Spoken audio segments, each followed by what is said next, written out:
ঈদ একেবারেই দোরগোড়ায়, তাই জমে উঠেছে জয়পুরহাট, নাটোর ও দিনাজপুরের কোরবানির পশুর হাট। পশু সরবরাহ বেশি থাকায় দাম কিছুটা কম বলে বিক্রেতারা বলছেন।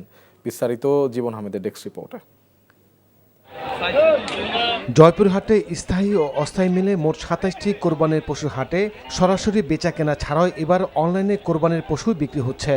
হাটগুলোতে দেশীয় গরুতে ভরপুর, বিভিন্ন আকৃতি ও রঙের গরু উঠেছে এসব হাটে। গার্ডেন ফ্রেশ টেকনোলজির কঙ্কা ফ্রিজে 14 দিনেরও বেশি সময় খাবার থাকে ফ্রেশ।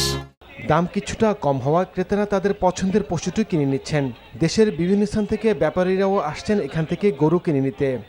গরুর আমদানি বেশি হওয়ার কারণে গরুর দাম কম। এক জোড়া বেচতে পারিনি, যে দাম করছে গরুর বাজার খারাপ। জয়পুরহাট জেলায় মোট ৩,১৬,৮২টি পশু প্রস্তুত করা হয়েছে, যা জেলার মোট চাহিদার প্রায় দ্বিগুণ। এদিকে নাটোরের কোরবানির হাটগুলো জমজমাট। শহরের তেবাড়িয়া, সিংড়া, ফেরিঘাট, মোখরা, জেনারেল হাটে উঠেছে ব্যাপক কোরবানির পশু। হাটে ভারত ও মিয়ানমারের গরু নেই বললে চলে। ছোট ও মাঝারি এসব গরু মিলছে ১ লাখ থেকে ১,২০,০০০ টাকার মধ্যে। দাম চাওয়া বেশি হলেও গতবারের তুলনায় এবছর কমেই পাওয়া যাচ্ছে। চেষ্টা করবো তো ভালো বাজারে বেচার জন্য, সবাই তো আশা করে আছি। ব্র্যাড ফ্রি ইনসুলেশন যুক্ত কঙ্কা ফ্রিজ ইঁদুর থেকে সুরক্ষিত থাকে সব সময়। ওদিকে দিনাজপুর জেলায় এবছর স্থায়ী ও অস্থায়ী মিলে মোট ৬৮টি হাটে চলছে বেচাকিনা।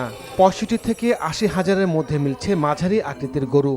বেচাকিনা আছে এবং বেশিও হয়, কমন হয়, মিডিয়াম ভাবে গরুর দাম আছে। রোগাক্রান্ত কোনো গবাদি পশু যাতে হাটে উঠতে না পারে সেজন্য প্রাণী সম্পদ অধিদপ্তর থেকে মনিটরিং করা হচ্ছে।